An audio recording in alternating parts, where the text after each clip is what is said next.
Hi అండి. అందరికీ నమస్కారం. Welcome to my channel.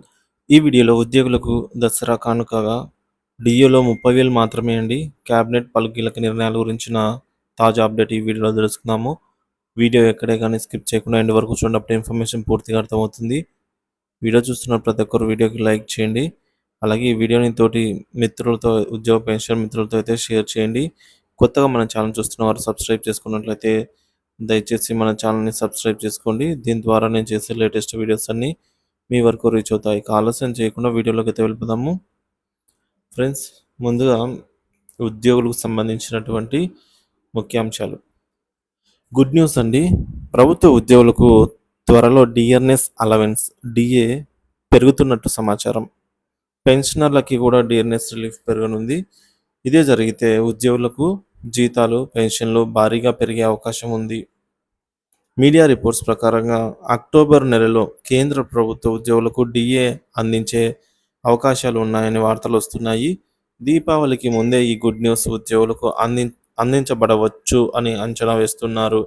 ప్రస్తుతానికైతే ఈ విషయంపై అధికారికంగా ఇంకా ప్రకటన ఏమీ రాలేదు. డిఏ పెంపు నివేదికల ప్రకారం ఈసారి డిఏ అనేది 3% నుంచి 4% వరకు పెరిగే అవకాశం ఉంది.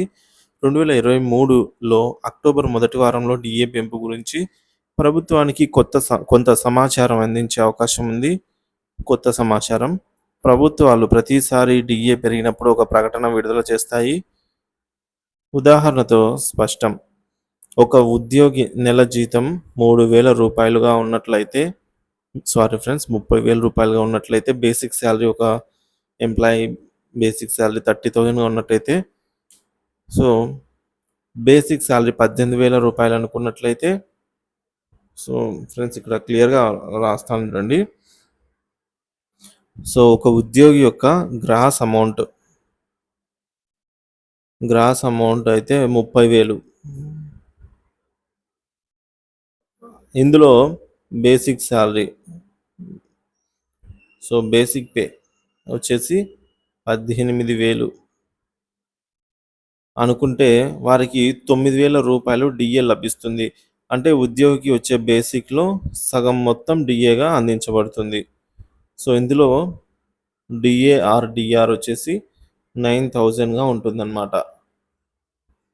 సో మిగిలినవి అలవెన్సెస్ అయితే ఉంటాయి. సో మొత్తం కలిపితే 30,000కి సో ఒక 3,000 రూపాయలు అలవెన్సెస్ అయితే వేసుకున్నట్టయితే ఇవి మొత్తం 30,000 రూపాయలు. సో ఇందులో శాలరీలో బేసిక్లో 50% డిఏగా అయితే అందించబడుతుంది. ఈ ఏడాది డిఏ పెరగడం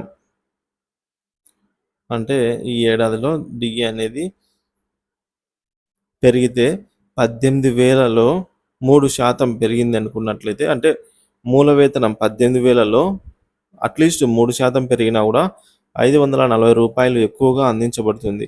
అందువల్ల ఉద్యోగికి ఇప్పటికి వరకు ఉన్నటువంటి డిఏ ఏదైతే 9,000గా ఉందో అది అప్డేట్ అయ్యి 9,540 రూపాయలుగా అయితే వస్తుందన్నమాట. ఒకవేళ 4% కనుక పెరిగినట్లయితే అదే డిఏ అనేది 9,720 రూపాయలుగా అయితే వస్తుంది, ఎక్కువ అవుతుందన్నమాట. సో అంటే ఉద్యోగి ప్రస్తుతం వస్తున్నటువంటి 9,000 ప్లస్ 720 రూపాయలు పెరిగితే కొత్తగా 9,720 రూపాయలుగా డిఏ అనేది వస్తుంది. ఈ విధంగా ఉద్యోగులకు జీతాలు మరియు పెన్షన్లు పెరగనున్నాయన్నమాట. సో జీతాలు భారీగా పెరిగే అవకాశం అండి. డిఏ పెరిగితే ఆటోమేటిక్గా జీతాలు అనేది పెరుగుతాయి. సో డిఏ పెంపు ప్రభుత్వ ఉద్యోగుల జీవితానికి మంచి ప్రభావం చూపిస్తుంది, వారి ఆర్థిక పరిస్థితిని మెరుగుపరుస్తుంది. ఈ అంశంపై మరింత సమాచారం వచ్చిన వెంటనే మీకు అందించబడుతుందండి. దీనిపైన మరింత సమాచారాన్ని కోసం మన ఛానల్ అయితే సబ్స్క్రైబ్ చేసుకుని అప్డేట్స్ ఫాలో అవుతుండండి. అలాగే ఈ వీడియోపై మీ అభిప్రాయాన్ని కామెంట్ ద్వారా తెలియజేయండి. Thank you for watching this video.